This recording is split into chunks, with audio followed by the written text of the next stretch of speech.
네. 자, 오늘 저희가 공부할 본문은 창세기 여섯 번째 톨레도트 11장 27절에서 25장 18절까지 아브라함의 신앙 이야기 중에서요. 15장 1절에서 18장 15절까지 하나님이 아브라함과 언약을 맺으시는 장면입니다. 우리가 창세기를 통해서 본 신앙이 발생했다라고 했을 때, 이 신앙이 발생한다라는 것은 무엇이었을까요? 1장 1절에서 태초에 하나님이 천지를 창조하셨느니라 에서 비롯되었죠. 하나님이 이 세상을 이제 창조하심으로써 하나님과 관계 안에서 우리가 살아가도록 부르셨고, 그 안에서 불임의 역사는 없고 피조물도 한계가 없고 창조주 하나님에 의해서 이루어지는 새로운 삶을 살도록 불러주시는 게 신앙이었어요. 그래서 1장 2절과 같이 하나님의 영이 땅의 혼돈, 공허, 흑암 가운데에 함께 하셔서 우리의 삶을 하나님이 창조하신 대로 온전히 이루어 가시죠. 혼돈, 공허, 흑암은 하나님 없이 살아갈 때 우리가 당할 수밖에 없는 결국, 즉 죽음인데 하나님은 이 창조 사건을 통해서 하나님과 우리 사이에 이 관계가 발생하게 하셨어요. 이 관계 속에서 죽음이 극복되는 삶이 되니까 하나님 안에서 이제 온전하게 이루어지는 삶만이 남아있게 된 거예요. 그게 1장 3절에서 32절까지 창조의 사역으로 이제 드러난 거죠. 이렇게 세상이 죄송해요. 하나님의,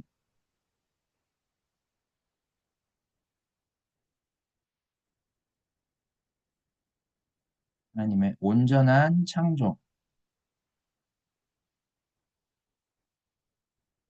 그리고 새 창조, 그리고 창조의 완성에 이를 수 있도록 다시 말해서 2장 1절에서 2장 3절에 3절과 같이 하나님의 영광을 누릴 수 있도록 불러주셨다라는 거예요. 이 깊이를 이제 알아보고 이런 삶을 이루실 하나님을 더욱 바라고 신뢰하면서 살아가게 되는 게 바로 신앙이다라는 거예요. 그러면 지금 우리가 공부하고 있는 이 아브라함의 신앙은 어떻게 발생을 했을까요? 11장 27절에서 32절에 아브라함을 부르시기 이전에 하나님과 세상의 관계를 드러냈어요. 그때는 이미 불신앙의 상태였었고 저주와 수고 가운데 살아가고 있는 불임의 상태였어요. 여기로부터 이제 12장 1절에서 3절과 12장 4절에서 9절에 하나님이 아브라함을 부르셨어요.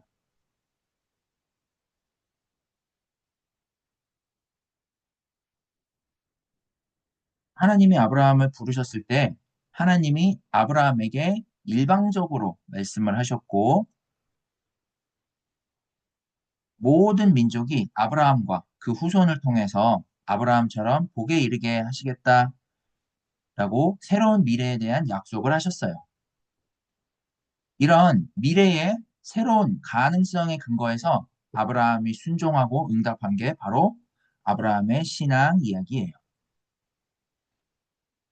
하나님이 아브라함에게 약속의 말씀을 주시고 아브라함은 그 말씀을 알아듣고 그 말씀을 이루실 하나님을 신앙하는 삶이 가능해졌어요.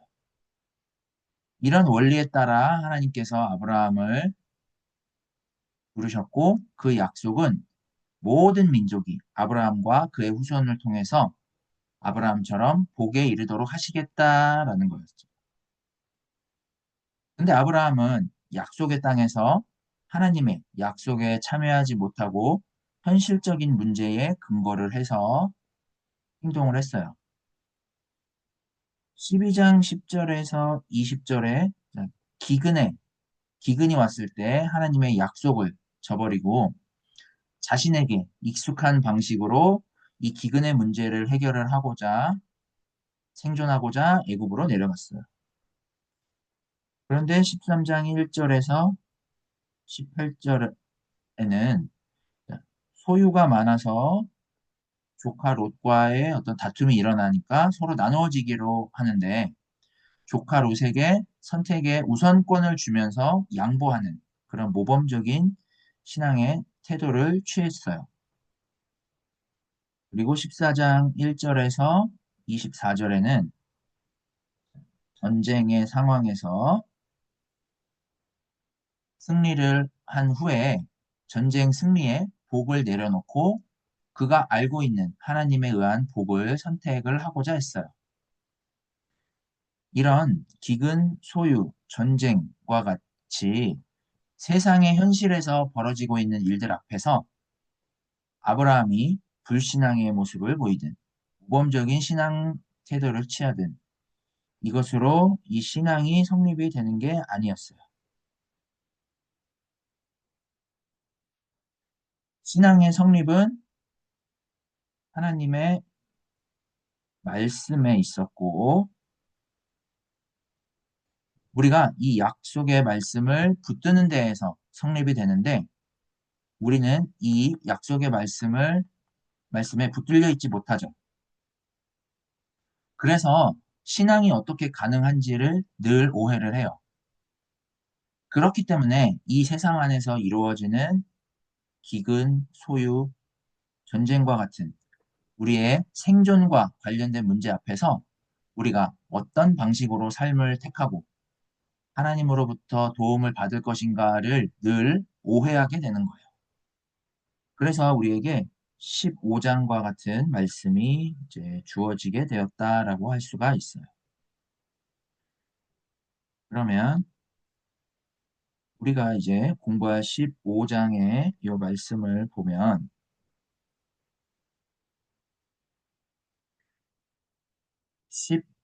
15장은 우리가 12장 1절에서 12장 9절에 언급된 신앙이 무엇인지를 이 15장에 다시 드러내놓고 있어요. 그래서 이 세상에서 이루어지는 일들을 하나님의 약속의 말씀에 근거해서 우리가 원하는 방식으로 이루어지기를 바라고 오해하는지 아니면 이 세상을 새롭게 하시는 그 하나님에 대한 우리의 신앙을 분명히 할 수 있는지 이거에 대한 문제를 다루고 있다 할 수 있겠습니다. 이렇게 이제 12장의 말씀을 15장에 다시 조명을 하고 12장 10절에서부터 생존의 문제 앞에서 펼쳐지는 아브라함의 불신앙의 모습이 16장, 17장, 18장에서 다시 또 아브라함이 하나님을 오해하는 모습으로 드러나요. 이를 통해서 오늘 본문은 아브라함의 불신앙에도 불구하고 하나님은 아브라함으로 하여금 하나님을 바르게 신앙할 수 있도록 계속해서 부르시고 그 부르심에 의해 하나님에 대한 우리의 신앙이 가능해진다라는 것을 분별할 수 있도록 전해주고 있다 하겠습니다. 자, 이제 15장의 말씀을 한번 보면 15장은요, 15장 1절에서 6절과 또 이를 부연 설명하는 15장 7절에서 21절의 두 단락으로 나누어 볼 수 있어요. 특히 요 15장 7절에서 21절은 아브라함의 신앙이 어떤 것인지를 명시적으로 이야기하고 있는 부분이에요. 먼저 이제 1절부터 보면 이후에 1절에 이후에 여호와의 말씀이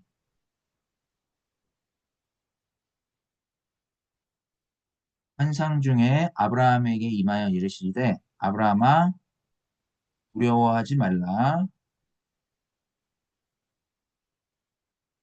나는 내 방패요 내 방패요 큰 상급이니라 라고 말씀을 하셨어요. 이렇게 15장은 하나님이 약속하시는 장면으로 시작을 해요. 그러니까 12장에서 하나님이 말씀하신 그 약속을 이제 이렇게 다른 형식으로 지금 말씀을 하시고 있는 거예요. 자, 지금 현재 아브라함은 14장에서 전쟁에서 이제 승리를 하고 난 그 이후의 상황이에요. 그래서 요 1절이 이후에라고 이렇게 이제 시작을 해요. 그러면서 이제 하나님이 아브라함에게 두려워하지 말아라 라고 말씀을 하시죠. 자, 두려워하지 말아라 라고 말씀하시는 것으로 봐서 지금 아브라함은 무엇 때문인지는 정확하게 모르겠지만 우리가 지금 아브라함이 두려워하고 있던 상황이었구나라고 생각할 수 있어요. 자, 그러면 아브라함이 왜 두려워하고 있었을까요? 지금 아브라함의 입장에서 하나님의 약속의 말씀대로 땅을 얻으려면 땅을 얻으려면 무엇이 있어야 할까? 땅을 얻으려면 후손이 있어야 되고요. 군사력이 있어야 돼요. 그런데요, 아브라함은 지금 후손도 없고요. 14장에서 전쟁에서 승리했다고 해도 그들이 언제 복수하러 반격해 올지도 모르는 상황이죠. 그렇게 지금 나그네 같이 살아가고 있는 삶인데 거기에서 군사력을 확보할 수도 없어요. 그러니까 지금 아브라함은 이 땅을 얻기 위한 필요 충분 조건이 아무것도 없어요. 이런 아브라함의 상황 때문에 1절에서 하나님이 아브라함에게 두려워하지 말라라고 말씀을 하신 거예요. 그런 아브라함에게 이제 어, 하나님이 말씀을 하시고 그 약속하신 대로 그 약속을 이루실 것이다.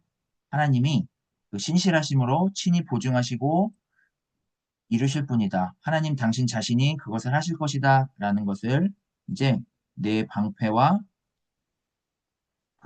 지극히 큰 상급이라는 이런 말로 들려주시고 있어요. 그러니까 요 1절의 말씀은 두려워하지 말고 하나님의 약속을 붙들어라 라는 말인 거죠. 여기 내 방패라는 것은 어떤 보호와 보살핌의 의미로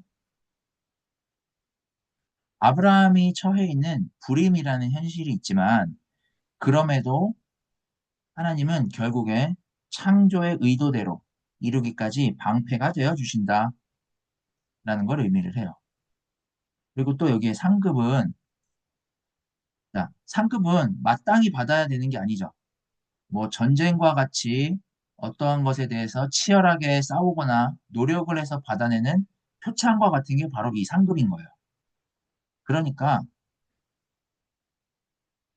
불임의 그 현실의 상황에 맞서서 하나님의 약속을 알아보고 그 하나님의 약속을 붙들어야 하는 삶, 그 불임의 현실과 치열하게 맞닥뜨려서 살아가야 하는 삶이 지금 아브라함에게 주어져 있다.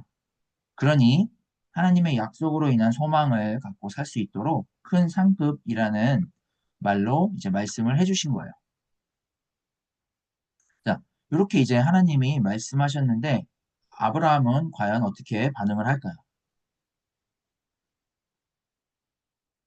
이제 2절에서 3절에 보시면 2절에 아브라함이 내게 무엇을 주시려 하나이까? 그러면서 나는 자식이 없사오니 나의 상속자는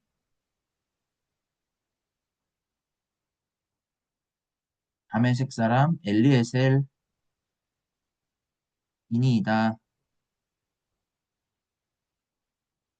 라고 해요. 그리고 3절에 주께서 내게 씨를 주지 아니하였으니 내 집에서 길린 자가 내 상속자가 될 것이니라 라고 반응을 해요. 하나님은 아브라함에게 자손을 주시고 큰 민족을 이루게 될 것이다 라고 12장 3절 말씀을 통해서 이제 약속을 하셨는데 이렇게 지금 아브라함은 하나님의 이 약속의 말씀을 믿지 않고 또 받아들이지 못하고 2절, 3절과 같이 지금 불신앙을 하고 있어요. 자신이 불임이라는 이 상태에 매여서 이 현실에 매여서 지금 하나님의 약속을 붙들지 못하고 있는 그런 상태예요. 그런 아브라함에게 이제 하나님이 형식만 달리해서 4절에서 5절에 반복해서 이제 말씀을 하셔요. 4절에 하나님이 엘리에셀이 너의 상속자가 아니라 내 몸에서 날 자가 내 상속자가 되리라 라고 말씀을 하셔요. 결국 이 말은 이삭이 탄생할 것이고 이삭이 하나님의 약속의 상속자가 될 것이다 라는 것을 말씀을 하시는 거죠. 자, 그리고는 이제 5절에 그를 이끌고 밖으로 나가셔서 하나님이 어떻게 하시느냐 하면 하늘을 우러러 뭇별을 셀 수 있나 보라 라고 하시면서 내 자손이 이와 같으리라 이와 같으리라 라고 말씀을 하셔요. 자, 3절까지 지금 아브라함은 자신의 불임 상태 때문에 불가능하다라고 여기고 있던 것을 하나님으로는 가능하다라는 것을 4절과 5절에서 알려주셔요. 그러니까 불임의 상태, 불신앙의 상태에 있는 아브라함은 도무지 하나님의 일을 알아볼 수 없는 무기력한 상태인데 창조주 하나님으로서는 여기에서 벗어나는 삶, 극복되는 삶이 가능하다라는 거예요. 이렇게 4절, 5절에 하나님이 자신을 계시를 하셨어요. 자, 그러자 어떻게 되냐면 6절에 아브라함이 여호와를 믿으니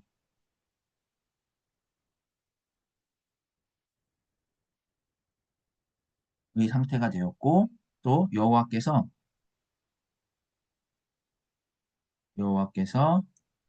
이를 그의 의로 여기시고 의 상태가 됐어요. 그러니까 자신을 계시하신 그 하나님에 의해서 아브라함의 신앙이 지금 이렇게 6절과 같이 발생을 한 거죠. 4절과 5절에 4절에서의 그 하나님의 말씀 또 5절에서의 그 하나님의 계시를 통해서 봤을 때 아브라함이 무엇 때문에 여호와를 믿었을까요? 아브라함은 도무지 하나님을 알아볼 수 없는 상태였었잖아요. 그런데 하나님의 약속이 어떻게 아브라함으로 하여금 여호와를 믿게 했을까요? 무엇이 아브라함에게 하나님을 향한 새로운 응답을 하게 했을까요? 아브라함과 사라는 이 불임의 현실에 맞서서 살아가야 하는 삶이 주어져 있었죠. 그렇게 이제 자신들의 현실의 이 상황이 하나님의 약속보다 더 크게 느껴졌어요. 아마 지금 하나님의 약속이 주어져 있지만 시간이 지나도 여전한 상황에 불임하고 있는 그 자신들은 새로운 미래가 없다라고 여겼을 거예요. 그런데 4절, 5절에 하나님이 자신을 계시하신 요 내용들을 통해서 아브라함은 현재 불임 상황에서 비롯되지 않은 새로운 미래가 자신에게 주어질 것이다 라는 점을 알아보게 된 거예요. 그런 그에게 이제 자신을 계시하신 하나님은 지금 자신이 소모되고 있는 이 현재로부터 찾고자 했던 그 미래에서 이제 단절을 시키고 새로운 미래를 열어낼 수 있는 분이심을 알아보게 된 거예요. 그래서 6절에 믿음이 발생을 했고 여호와께서 이를 그의 의로 여기시면서 이제 신앙이 된 거예요. 아브라함은 자신의 믿음에서 비롯됨이 아닌 불임의 현실에 있는 아브라함에게 하나님이 자신을 계시하시고 거기로부터 자신의 현실의 결과인 그 죽음에서 혼돈과 공허와 흑암으로부터 새롭게 하실 그 하나님께 새로운 미래가 있음을 알아보게 된 거죠. 그게 신앙이다라는 것을 이제 알게 된 거예요. 이 6절에 믿음에 대해서 하나님이 이를 그의 의로 여기시고 라고 하신 이 말씀을 어떤 번역에서는 이렇게 번역을 해요. 아브라함이 하나님과 다른 관계를 맺었다고, 하나님과 바른 관계를 맺었다고 선언해 주셨다로 번역을 해요. 자, 근데 이게 맞는 것 같아요. 하나님과 세상의 관계에서 하나님이 창조의 관계로 우리를 대하심으로써 하나님을 알아보게 되는 게 하나님과 바른 관계를 맺는 거죠. 이게 의의 의. 이게 이 의가 창조에서 발생한 것이고 여기에서 아브라함과 우리의 신앙이 발생한 거죠. 그러니까 4절에서 내 몸에서 날 자가 내 상속자가 될 것이다 라는 약속을 아브라함이 붙들고 있어야 그것을 이루시는 하나님에 의해서 이루어지는 올바른 관계를 맺게 되고요. 그럴 때 하나님이 의로 여기셔서 새로운 삶을 살 수가 있게 되는 거죠. 근데 이걸 알아보지 못하니까 아브라함은 다른 대안을 찾고자 했던 거예요. 2절, 3절과 같이. 왜냐하면 아브라함은 자신이 속한 세상에서는 하나님이 하신 약속이 불가능한 삶이라고 여겼기 때문에 그래요. 그런데 그 모든 것들이 하나님에게서 가능한 삶이라는 것을 알아보고 하나님과 다른 관계를 맺으니까 자신이 매여 있던 그 현실로부터 빠져나오게 되는 거죠. 이게 하나님에 대한 우리의 믿음인 거예요. 이제 하나님은 7절에서 21절에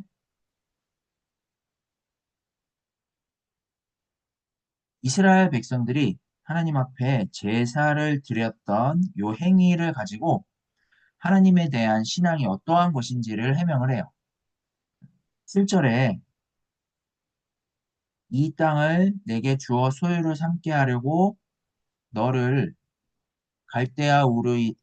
갈대아인의 우르에서 이끌어낸 여호와니라 라는 사실을 언급을 해요.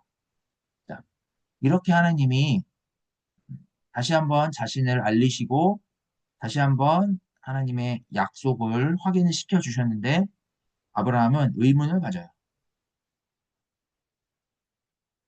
그래서 이제 8절에 내가 이 땅을 소유로 받을 것을 무엇으로 알리이까? 라고 하죠. 자, 요 말은 이제 우리가 언뜻 보면 아직도 아브라함이 하나님의 그 약속의 성취를 믿지 못하는 것 같아요. 하지만 뒤에 이어질 9절에서 11절과 17절에서 보시면 하나의 그 제사하는 방법에 대한 내용들이 나오는데 자, 이 9절에서 11절과 17절의 말씀으로 본다면 하나님께 확실한 증표를 보여달라라는 말이 돼요.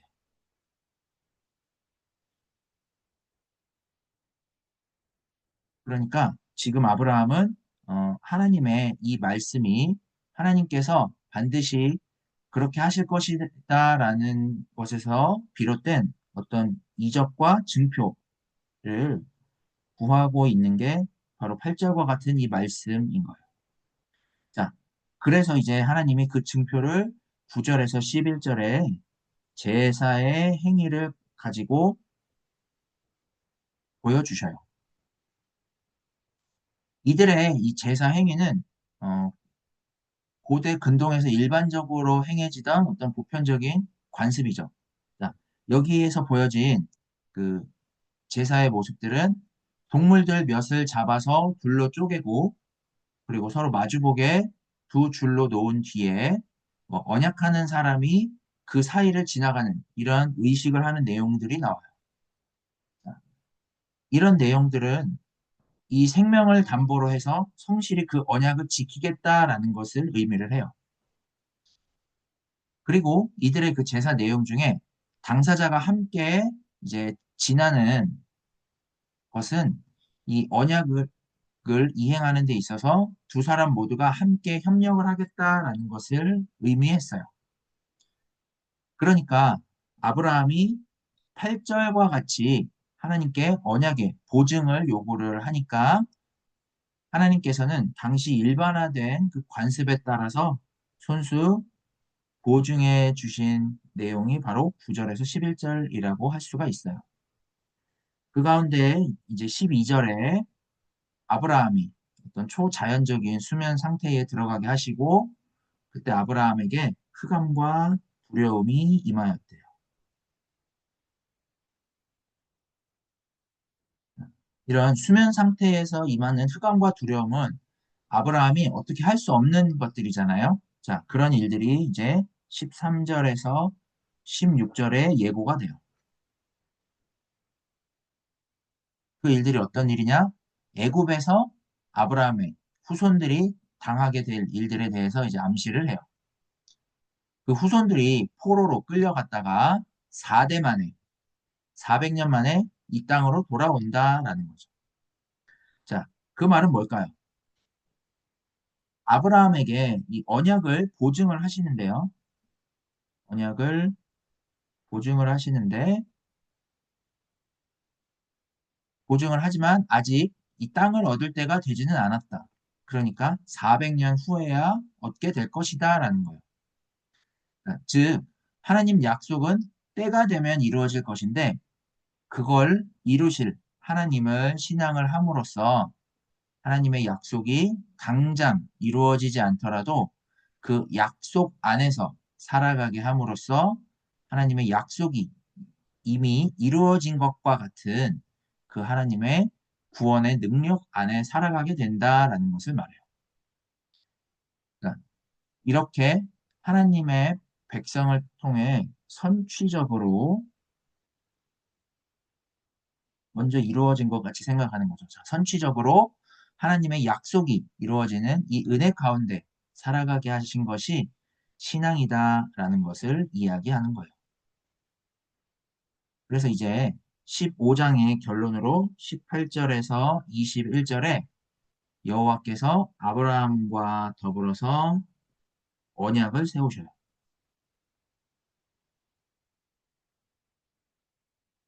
이 언약을 이 땅을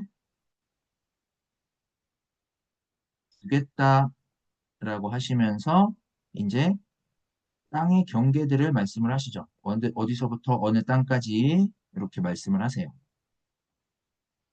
그러니까 8절에 이 땅을 소유로 받을 것을 무엇으로 알리까라는 이 아브라함의 어떤 반문에 대한 이 확증의 답으로 구체적인 땅의 경계를 이 18절에서 21절에 알려주시는 거예요. 이를 통해서 이제 하나님이 약속을 하셨고 아브라함이 하나님에 의해 하나님의 약속이 자기에게 이루어질 것을 받아들이도록 확증하는 말씀이 바로 이 18절에서 21절의 말씀이다 하겠습니다. 자, 이렇게 이제 15장은 아브라함에게 구체적으로 내 몸에서 날 자가 내 상속자가 되도록 하나님이 허락하셔야지만 하나님에 의해서 영원한 생명이 있다라는 사실을 알아보게 되고 그 안에 살아갈 수 있다라는 사실을 이제 언급을 하는 거예요. 아브라함은 그게 신앙이라는 것을 이제 알아봤지만 약속의 말씀을 붙들지 못하는 상황이 이어져요. 이제 이게 16장으로 이어지게 되는데 이제 16장 1절에서 18장 15절의 말씀을 저희가 볼 거예요. 자, 요 16장 1절에서 18장 15절은 아브라함이 처한 상황 때문에 발생하는 반복되는 신앙의 문제가 어떤 것인지 또 그 문제의 해결이 어디에 있는지를 들려주고 있는 본문이에요. 15장에 하나님이 불임하고 있는 아브라함과 사라를 통해서 내 몸에서 날 자가 내 상속자가 될 것이다 라고 말씀을 하셨어요. 그런데 지금 아브라함은 그 하나님의 약속에 맞서 있는 불임의 역사, 그 사이에서 발생하고 있는 게 지금 아브라함의 신앙의 문제들이에요.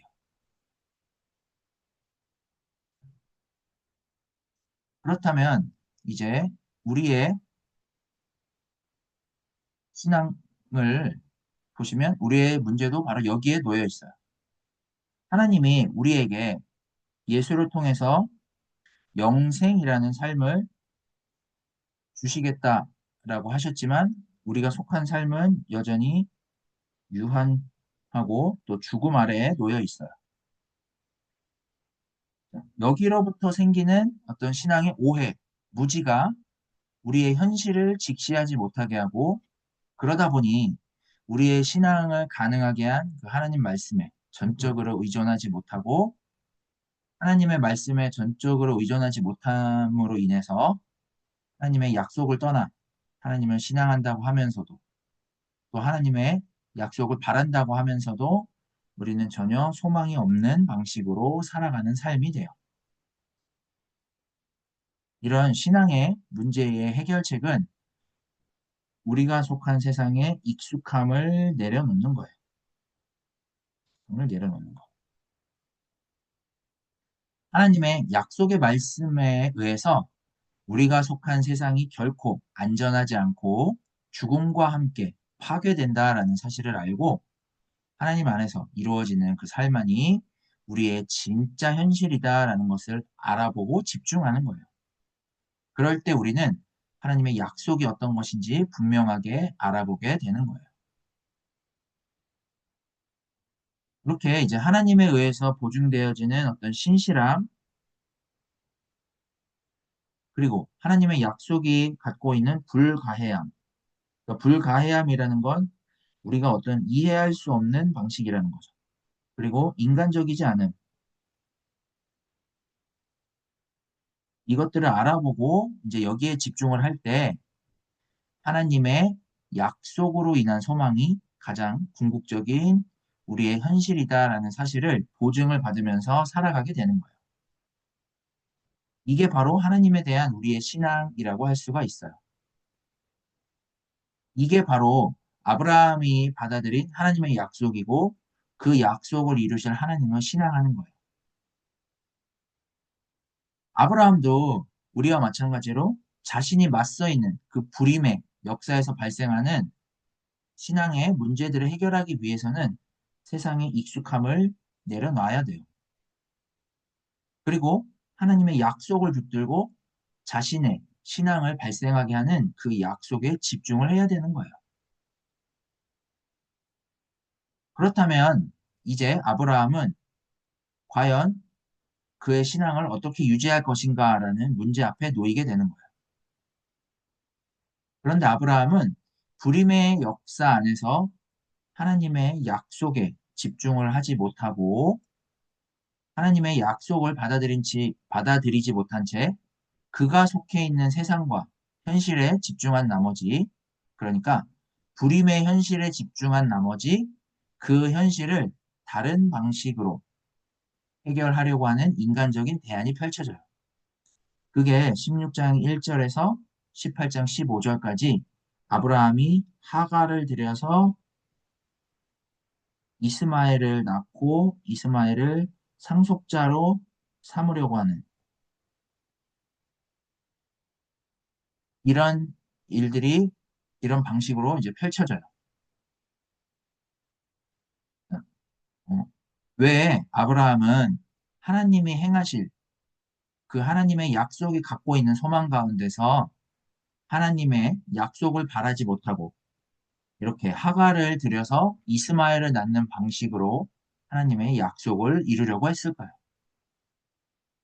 아브라함은 왜 그가 처한 불임의 고통을 직시하지 못하고 여전히 불임의 고통 아래에 있는 삶을 대안으로 삼으면서 살고자 했을까요?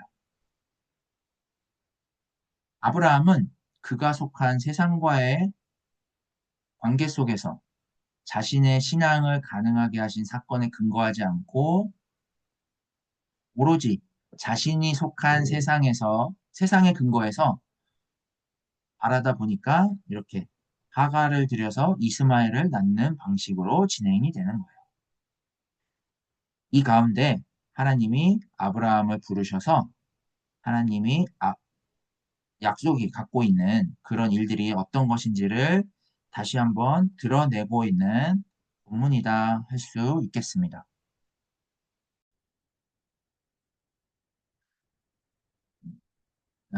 어, 16장에서 18장 15절까지 이제 아브라함이 하갈을 들여서 이스마엘을 낳고 이제 상속자를 삼는 방식으로 이제 그 하나님의 약속을 이루려고 하는 상황이 이제 벌어지게 되는데요. 아브라함이 자신의 그 믿음이 불임의 역사로부터 창조주 하나님에 의해서 가능한 그 새로운 역사에 의해서 이루어지는 사건이다라는 것을 알아봐야 되는데 그러지 못한 상황이 이제 16장에서 펼쳐지는 거예요.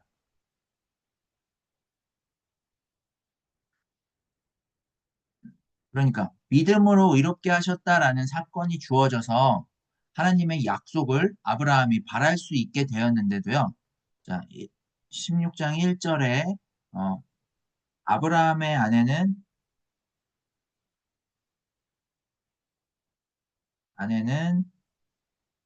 출산하지 못하였으니 라는 이 불임의 현실에 이제 금방 맞닥뜨리게 되었어요.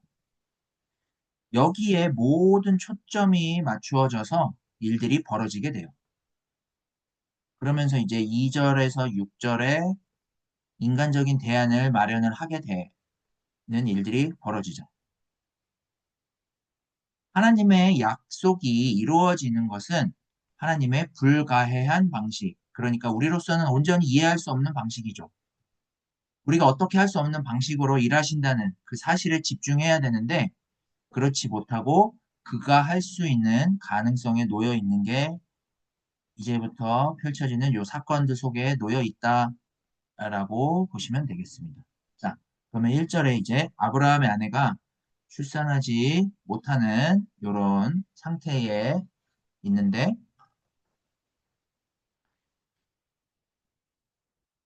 이제 여기에서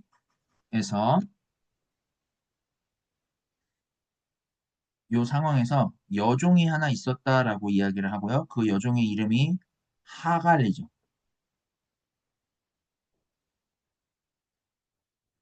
자, 이렇게 이제 배경을 전제로 하고 나서 2절에 사라가 아브라함에게 말을 하죠. 여호와께서 여호와께서 내 출산을 허락하지 않으셨으니 원하건대 내 여종에게로 들어가라.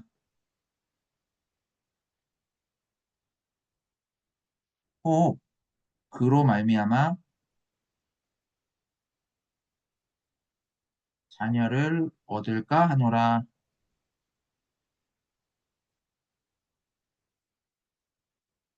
하노라라고 해요. 자, 사라가 이렇게 말을 하니까 아브라함이 어떻게 해요? 사라의 말을 들으니라 이렇게 됐죠. 자, 15장에서 믿음으로 의롭게 되는 그 사건이 있었음에도 불구하고 아브라함은 아무렇지도 않게 사라의 말을 듣고 지금 그대로 이행을 해요. 자, 창세기 3장에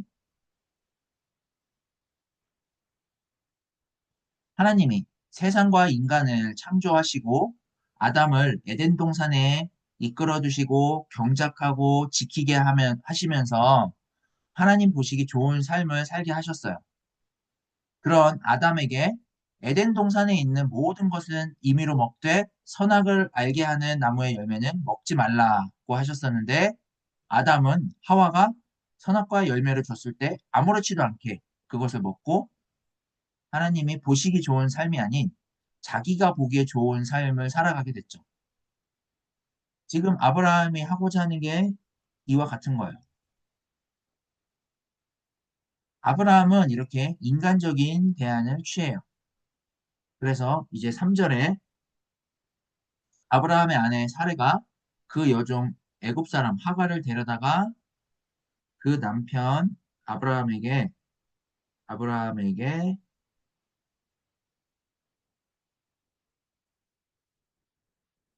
이게 자, 첩으로 준 때는 아브라함이 애굽에 거주한 지 10년 후였더라 라고 해요.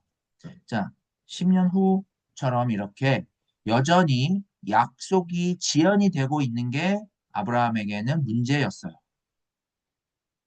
이 10년이라는 것은 하나님의 약속이 불가해한 약속으로 이루어지고 그 약속이 이루어지는 것을 신실하게 이루어질 것을 바라볼 수 있어야 하는데 그렇지 못한 세월을 이야기를 해요. 자, 그리고는 이제 4절에 아브라함이 사라의 말대로 행한 결과가 나타나요. 아브라함이 하갈과 동침하였음에 동침하였더니 어떻게 됐어요? 하갈이 임신을 했죠. 그래서 그가 자기의 임신함을 알고 그의 여주인을 멸시한지라 라고 했어요. 자, 이처럼 아브라함이 사라의 말대로 행한 결과가 지금 여주인을 멸시하는 이 결과로 나타났죠. 이렇게 하갈과 사라 사이에 갈등이 지금 발생을 한 거예요. 그러니까 이렇게 인간적으로 마련했던 대안은 이들이 지금 처해 있는 현실을 극복을 하는 게 아니라 오히려 갈등에 더 처하게 만들었어요. 이 갈등 상황에서 이제 5절에 사라가 말을 해요. 내가 받는 모욕은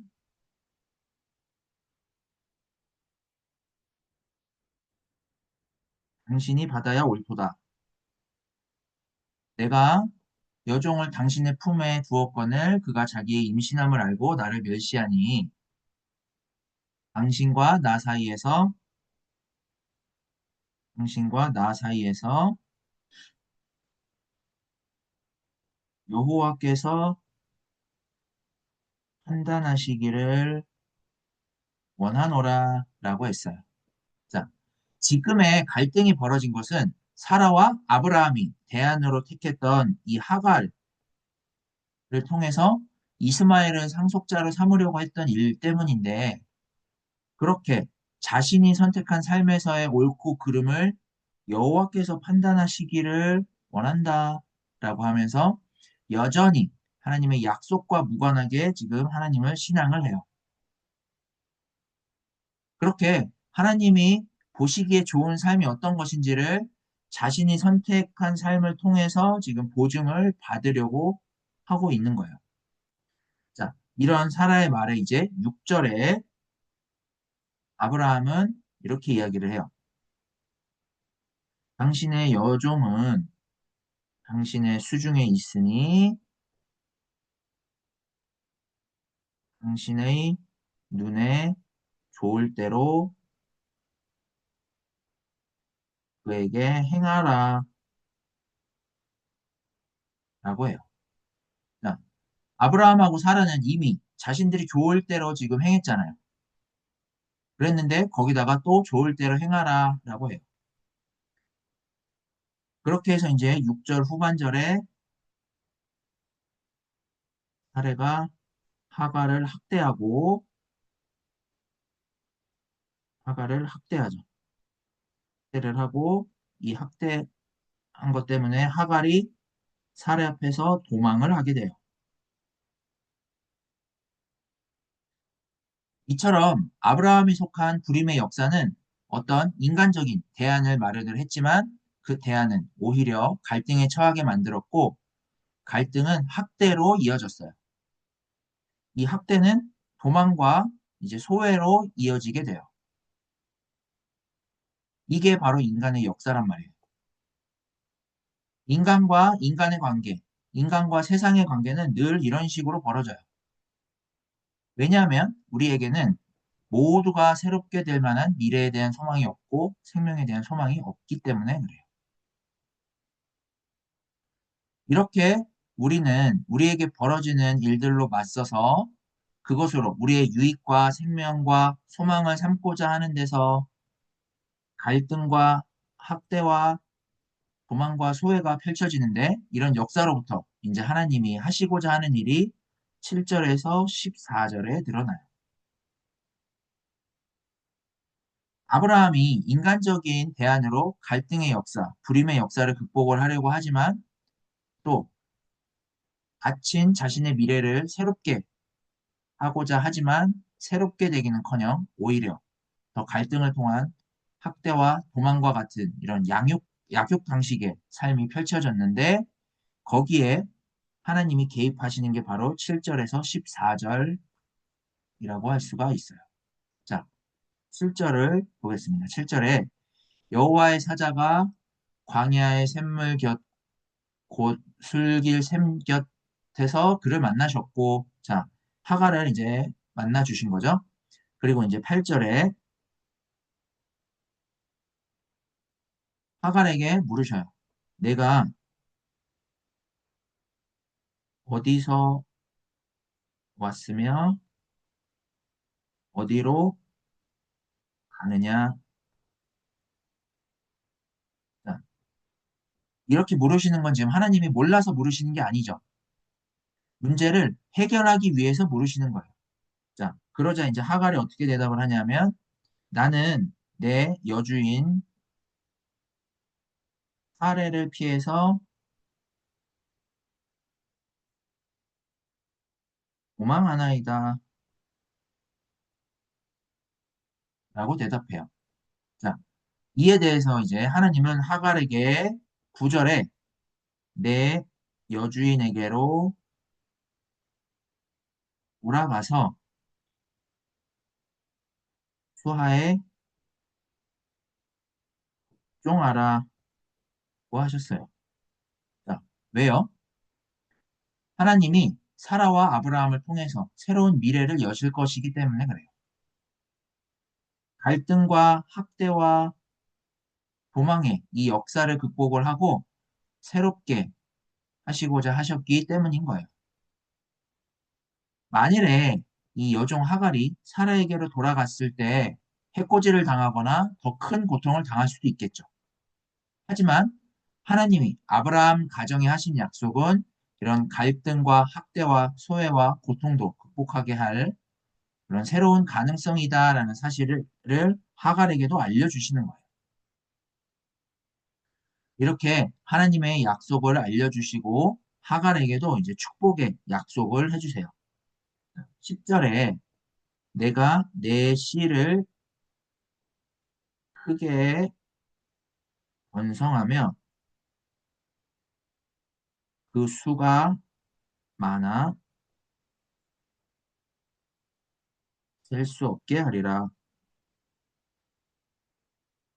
고 하셨어요.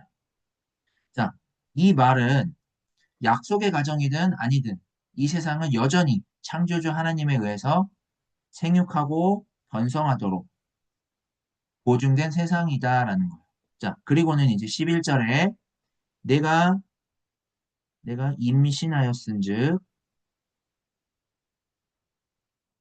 아들을 낳으리니 그 이름을 이스마엘이라 하라 하셨고, 자, 이는 여호와께서 여호와께서 내 고통을 들으셨음이라 라고 말씀하셔요. 자, 그러니까 하나님이 아브라함의 가정을 찾아오신 이유는 바로 이 고통을 들으셨기 때문이에요. 세상의 고통을 들으셨기 때문에 다시 말해서 어, 아브라함과 사라가 어떤 인간적인 대안으로 상속자를 삼고 미래를 열려고 했지만 갈등과 학대와 도망밖에 없는 이 인류의 역사를 향해서 하나님이 고통을 들으시고 새롭게 하시고자 찾아오셨다라는 거예요. 이스마엘이라는 상속자를 통해서도 이렇게 10절처럼 하나님이 이 땅의 삶을 풍성하게 허락을 하셔요. 하지만 그게 다가 아니고 그런 삶은 하나님의 약속에 참여하지 못한 고통 가운데 거하게 돼요. 하나님은 이제 그런 고통을 돌보시고자 이스마엘이 아닌 이삭을 통해서 세상을 새롭게 하시려고 하시는 거예요. 이게 이스마엘에게 주신 약속이었어요. 자, 이스마엘은 12절에 그가 들나귀와 같이 되리니라고 했어요.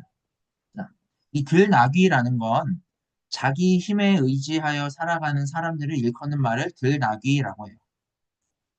그렇게 자기 힘에 의지하여 사는 사람들은 어떻게 되느냐? 그의 손이 모든 사람을 치겠고 모든 사람의 손이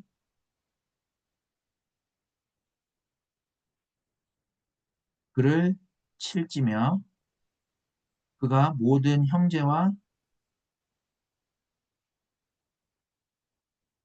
대항하며 살리라 와 같이 돼요.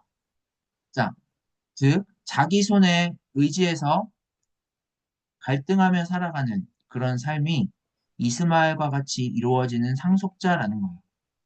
이런 상속자를 통해서 이루어진 이 세상의 복을 온전하게 하기 위해서 하나님이 약속의 가정을 부르셨고 하나님의 약속이 갖고 있는 그 복을 허락하셨다라는 거예요. 그렇지 않으면 세상은 고통 가운데 거할 수밖에 없어요. 이렇게 하갈은 하나님을 만나고 자신의 고통을 돌보신 하나님을 13절에서 14절과 같이 고백을 해요. 13절에서 14절에 하갈과 이스마엘과 같은 육신의 자녀도 돌보시는 하나님을 하갈의 하나님으로 고백을 해요. 그러니까 창조주 하나님은 아브라함과 사라를 통해서 약속의 자녀를 허락하시고 하나님의 약속 가운데 살아가도록 불러주시는 분인데 그 가정을 통해 행하시는 하나님의 약속은 아브라함과 사라뿐만이 아니라 하갈과 이스마엘까지도 고통당하는 모든 이들을 향해서 열려있는 사건이다라고 할 수가 있는 거겠죠. 자, 이제 15절에서 16절에 이스마엘이 출생을 하고요. 그때 아브라함의 나이는 86세였대요. 자, 그러니까 1절에서 6절에 그 약속이 지연되는 10년의 시간이 지났더라라는 거예요. 이 10년의 세월에서, 즉 불임의 역사에서 하나님의 약속이 보증이 되어 있지만 그 약속이 아직 우리 가운데 현실이 되지 않은 상황 속에 있었다라는 거예요. 그러면 어떻게 하나님의 약속을 신실하게 믿고 받아들이고 하나님의 약속 가운데 살아갈 수 있을까요? 아브라함이 75세 때 갈대아 우르에서 출발을 해서 이스마엘을 낳은 86세가 될 때까지 하나님의 약속을 알아봤을까요? 그 약속을 알아보지 못하고 이스마엘과 같은 방식을 대안으로 삼고자 했으나 그런 방식의 삶이 대안이 아니다라는 것을 이제 보게 되었어요. 그래서 하나님의 그 약속의 차원이 어떠한 것인지를 볼 수 있게 된 이런 상태에서 하나님이 주신 게 바로 이삭이었어요. 자, 이렇게 하나님의 약속을 알아보지 못한 채 자꾸만 인간적인 어떤 대안으로 하나님의 약속을 이루려고 하는 아브라함에게 하나님이 반응을 하세요. 그 반응이 이제 17장에서 이제 나타나게 되는데요. 자, 저희가 17장 말씀을 한번 같이 또 보겠습니다.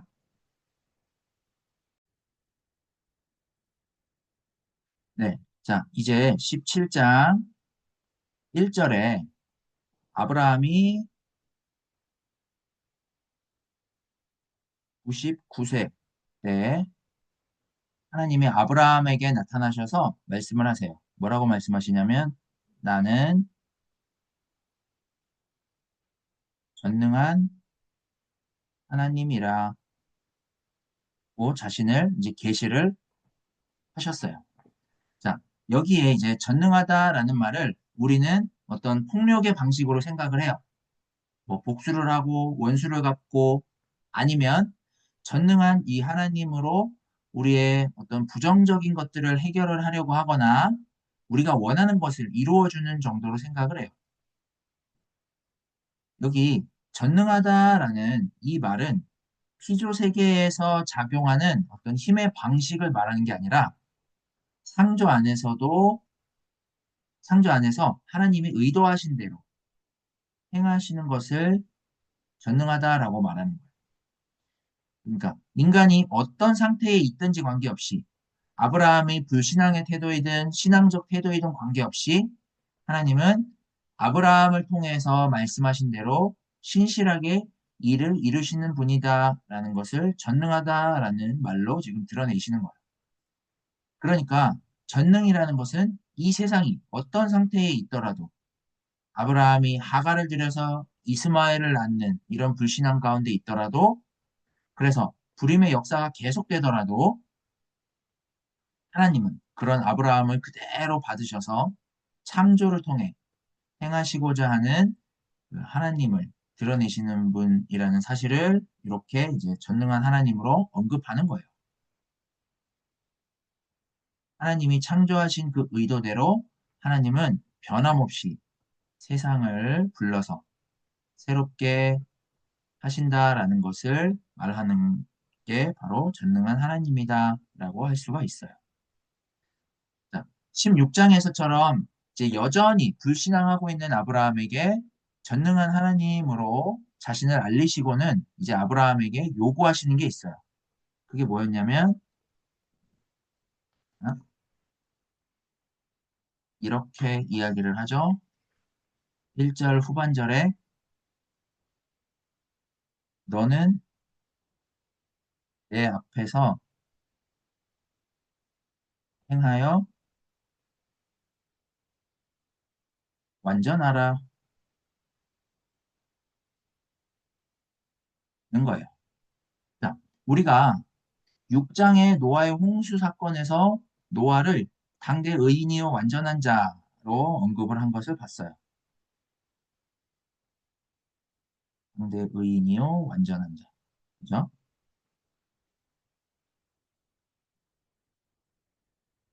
자, 아브라함도 15장 6절에 하나님이 의롭다고 여기셨죠. 그러니까 이제 완전하다라는 것은 하나님이 의롭다라고 여겨주신 것과 같아요.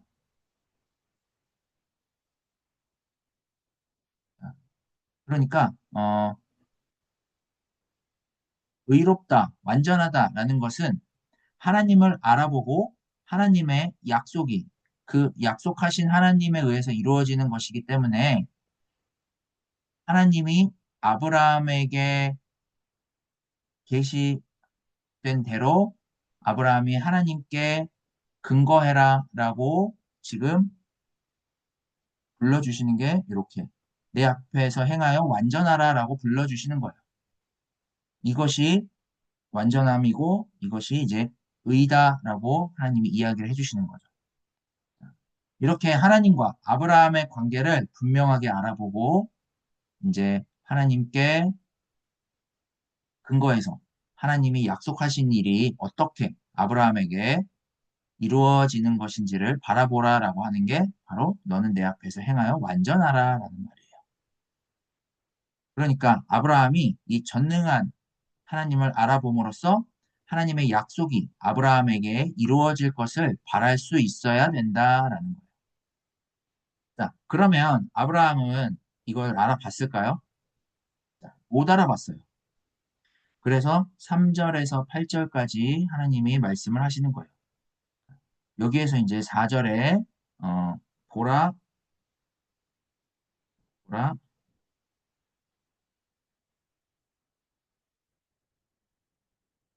보라, 내 언약이 너와 함께 있으니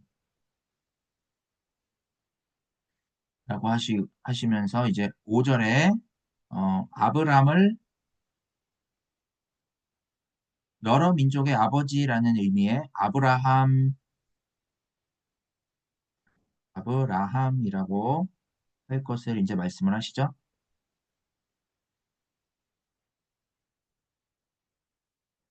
그리고 이제 6절에 하나님이 아브라함과 맺고자 했던 하나님의 그 약속을 이제 들려주시고요.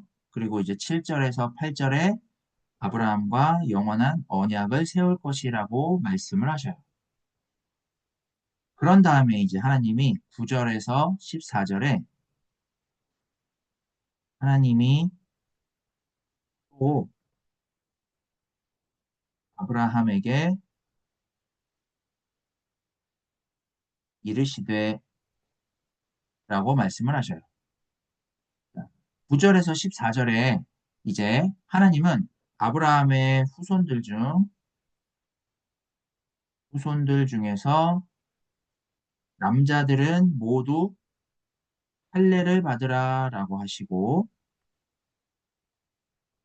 15절에서 16절에 보시면 자 15절에 이제 하나님이 또 아브라함에게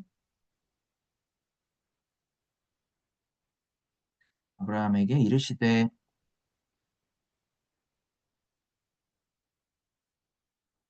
하시면서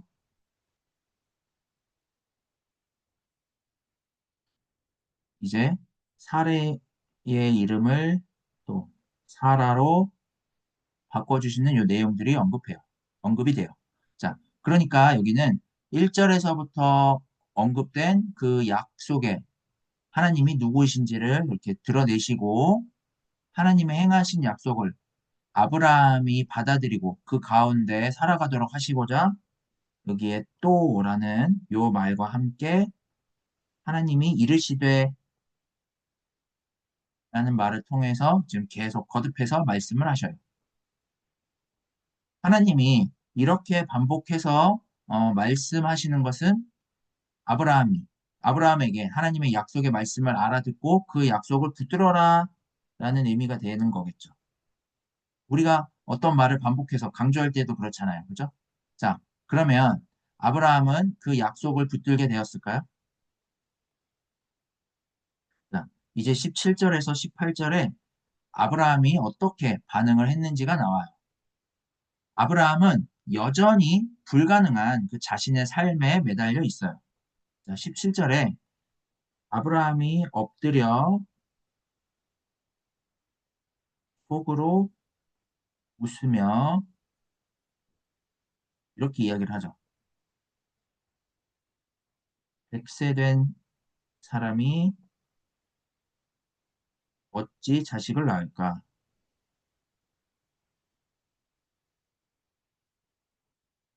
사라는 90세니 어찌 출산하리요?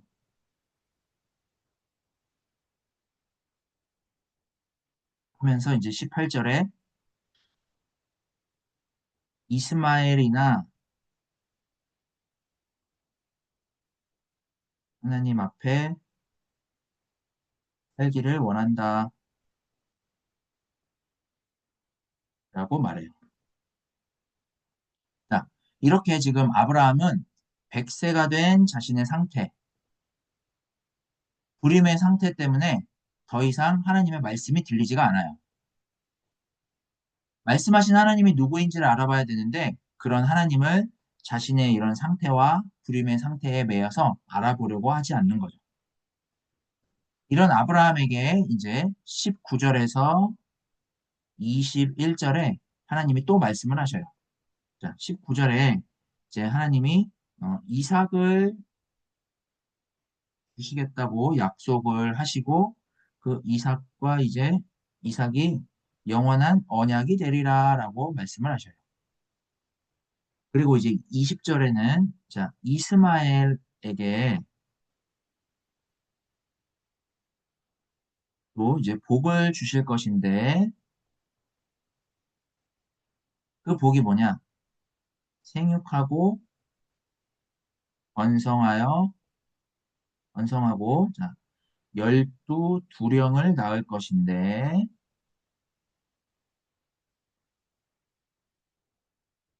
하나님이 그를 큰 나라가 되게 하겠다라고 하셔요.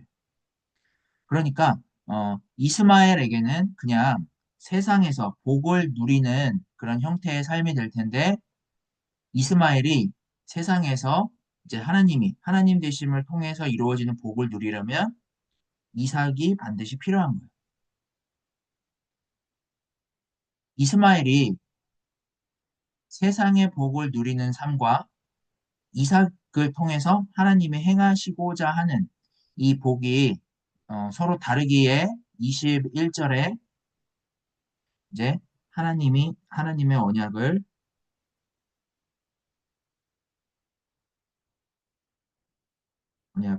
이삭과 세울 것이라고 하시는 거예요. 그러니까 세상의 복과는 다르게 하나님에 의해서 이루어질 또 모든 민족이 얻을 만한 그런 복 가운데 거하기 위해서 이제 아브라함을 부르셨고 약속하셨고 그 약속이 이삭을 통해서 이루어질 것이다 라면서 이제 하나님의 약속이 이루어질 요 이삭의 복과 이스마엘의 복의 이 질적인 차이를 다시 들려주고 있는 거예요. 이렇게 지금 반복적으로 하나님이 말씀하시는데도 여전히 불신앙 가운데 있는 아브라함에게 하나님이 하시고자 하는 일들은 이스마엘이 아니라 이삭을 통해서 이루어질 일들이다. 그 일들은 불임의 역사 가운데에서 이루어지는 것이다 라는 사실을 다시 언급하면서 이제 약속을 맺으시는 장면이라고 하겠습니다. 자, 21절에 이제 여호와께서 말씀을 마치시고 그를 떠나 올라가셨고 라고 나오고요. 그 다음에 이제 아브라함은 22절에서 27절에 할례를 행하는 것으로 이제 하나님의 약속을 바라보고자 해요. 하나님의 반복되는 약속의 말씀에 의해서 또 그것을 보증하시는 그 하나님에 의해서 이제 아브라함은 이 할례를 행하게 돼요. 그렇다고 이 할례라는 행위가 하나님의 약속을 보증하는 건 아니에요. 하지만 할례를 통해서 가리키고 있고 바라보게 된 그 하나님의 약속이 지금 어, 아브라함으로 하여금 하나님의 약속 가운데 살아가게 하시는 그런 사건이 된다라는 것을 알아보게 된 거예요. 그리고는 이제 18절에서 18장 1절에서 8절에 아브라함이 어떻게 지금 하나님을 신앙을 했는지가 나와요. 자, 18장 1절에서부터 좀 보겠습니다. 네, 잠시만요. 18장 이제 1절에서 18장 1절에서 8절에 하나님 아브라함이 어떻게 하나님을 신앙했는지를 이야기를 하고요. 18장 9절에서 15절에는 그렇게 아브라함이 하나님을 영접하고 하나님을 신앙하는 그런 행위들을 했지만 하나님이 행하실 일을 아브라함에게 들려주자 다시 또 알아듣지 못하는 이런 장면들이 나와요. 그래서 그걸 알아듣도록 행하시는 그런 장면들이 이제 진행이 돼요. 자, 이 가운데 이제 1절에 여호와께서 아브라함에게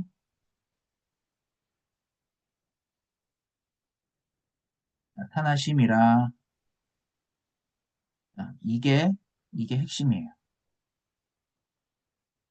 여호와께서 나타나셨다라는 건 그냥 나타나시는 게 아니죠.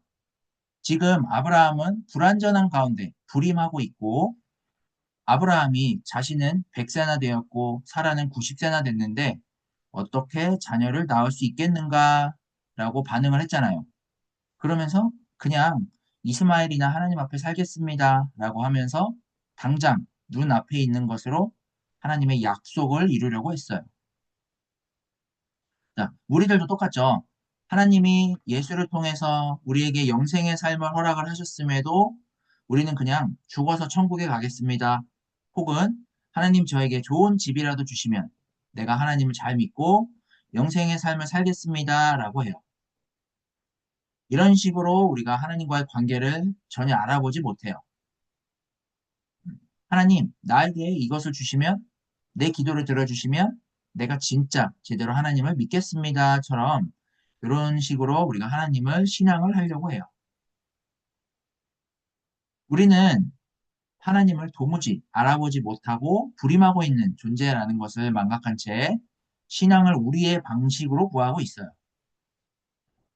아브라함의 상황이 이와 같은 상황이에요. 그래서 하나님이 지금 아브라함에게 나타나신 거예요. 하나님이 약속하신 일을 아브라함에게 알아보게 하시고 그 약속을 아브라함을 통해 이루시기 위해서 나타나신 거예요. 자, 하나님이 나타나신 이후에 이제 아브라함이 2절에서 날이 뜨거울 때 그가 장막 문에 앉았다가 눈을 들어본즉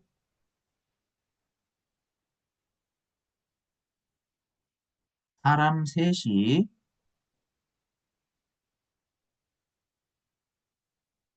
맞은편에 서 있는지라라고 했어요.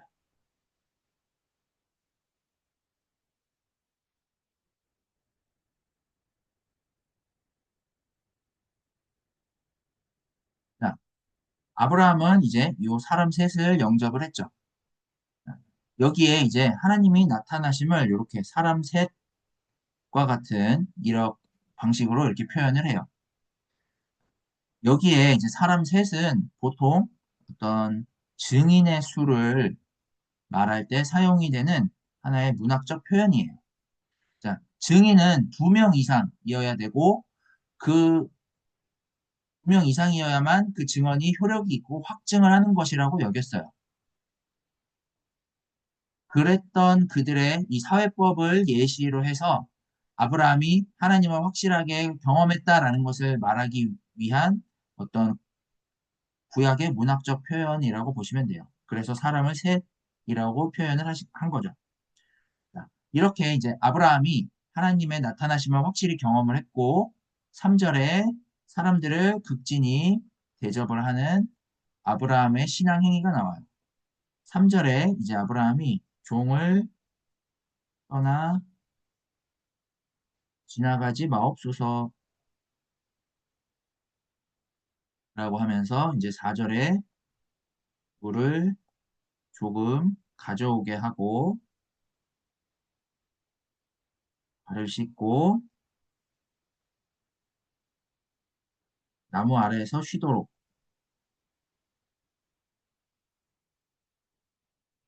해요. 그리고 5절에 떡을 가져와 먹게 하소서라고 간청을 해요.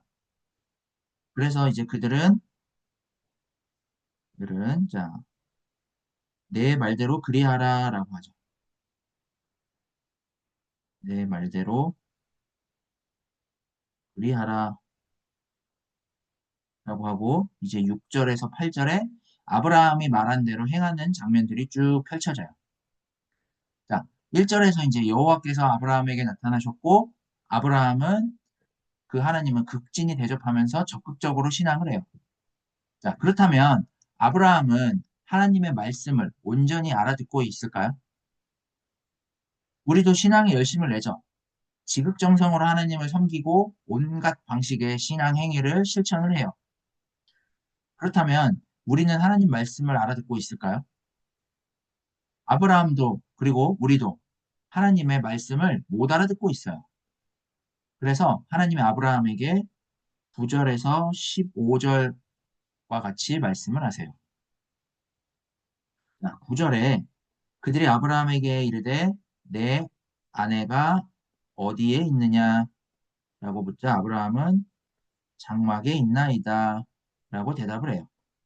그리고 10절에 그 사람들이 내년 이맘때 반드시 돌아올 것인데 그때 사라에게 아들이 있으리라고 하셨어요. 자, 사라가 이제 장막 뒤에서 이 말을 듣죠. 그리고 이제 11절에 아브라함은 나이가 많아 늙었고 사라는 여성의 생리가 끊어졌다라는 것으로 이제 그들의 상태를 언급을 해요. 자, 이런 상태에서 이제 12절에 사라가 속으로 웃고 나서 이렇게 말하죠. 내가 노쇠했고 아브라함도 늙었으니 내게 무슨 즐거움이 있으리요. 이게 결국은 아이를 낳는 거죠. 이삭을 낳는 것. 자, 지금 사라는 늙음과 어떤 불임의 이 상태를 이런 식으로 12절처럼 조롱하고 있는 거예요. 그러니까 즉, 자신들의 늙음과 이 불임의 상태 때문에 하나님의 약속을 알아듣지 못하고 어떻게 아들을 낳을 수 있겠는가 하면서 이제 하나님의 약속을 조롱을 하고 있는 거예요. 이제 여기에 대해서 하나님은 하나님 되심을 드러내죠. 13절에 여호와께서 사라가 왜 웃으며 내가 늙었거늘 어떻게 아들을 낳으리오 하는지 물으셔요. 그러니까 하나님께서 행하실 일을 약속의 가정에 들려줬는데 왜 그것을 받아들이지 못하느냐라는 말인 거죠. 그러면서 14절에 여호와께 응하지 못한 일이 있겠느냐?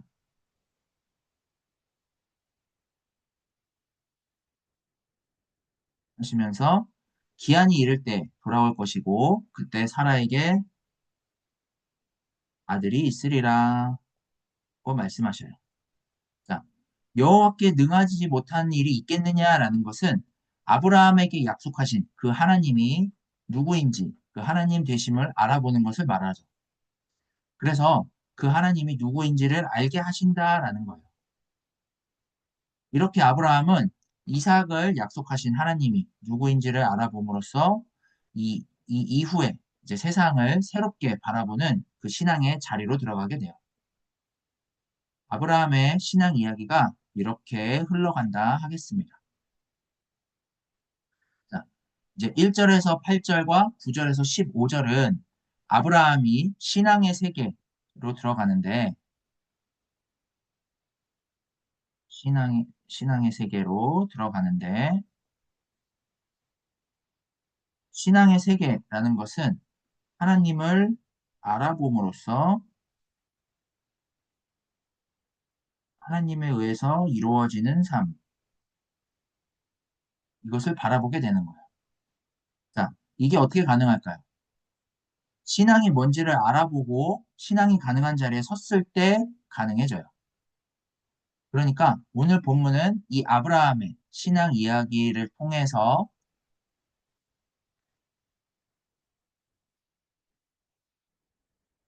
신앙의 자리에 서서 그들의 신앙의 오해를 극복을 하고 그 신앙을 오해하게 하는 어떤 불임의 상황을 극복을 하고 하나님에 의해서 하나님을 알아보고 이미 우리의 운명이 되어버린 그 죽음을 극복하고 또 죽으면 내려놓아야 할 그 삶에 전전긍긍하면서 불안과 걱정과 염려하는 데서 벗어나 하나님이 하나님 되심으로 이루어지는 그런 삶을 소망하는 가운데 살아가는 삶으로 불러주고자 기록되었다 하겠습니다.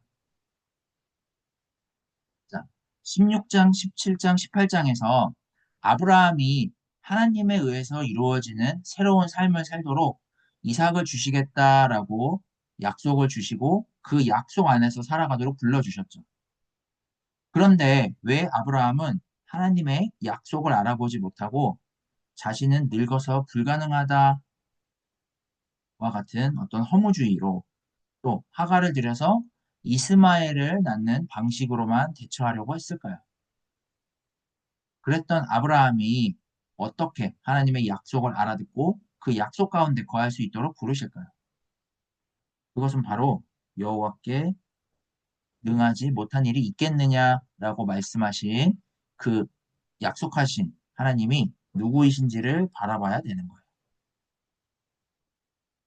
아브라함은 이제 이 다음 내용에서 하나님을 알아봄으로써 하나님의 의해에 이루어질 약속을 진실하게 붙들게 되는 것으로 형통하고 하나님 보시기에 좋은 삶을 살아가는 게 가능해짐을 보여줘요.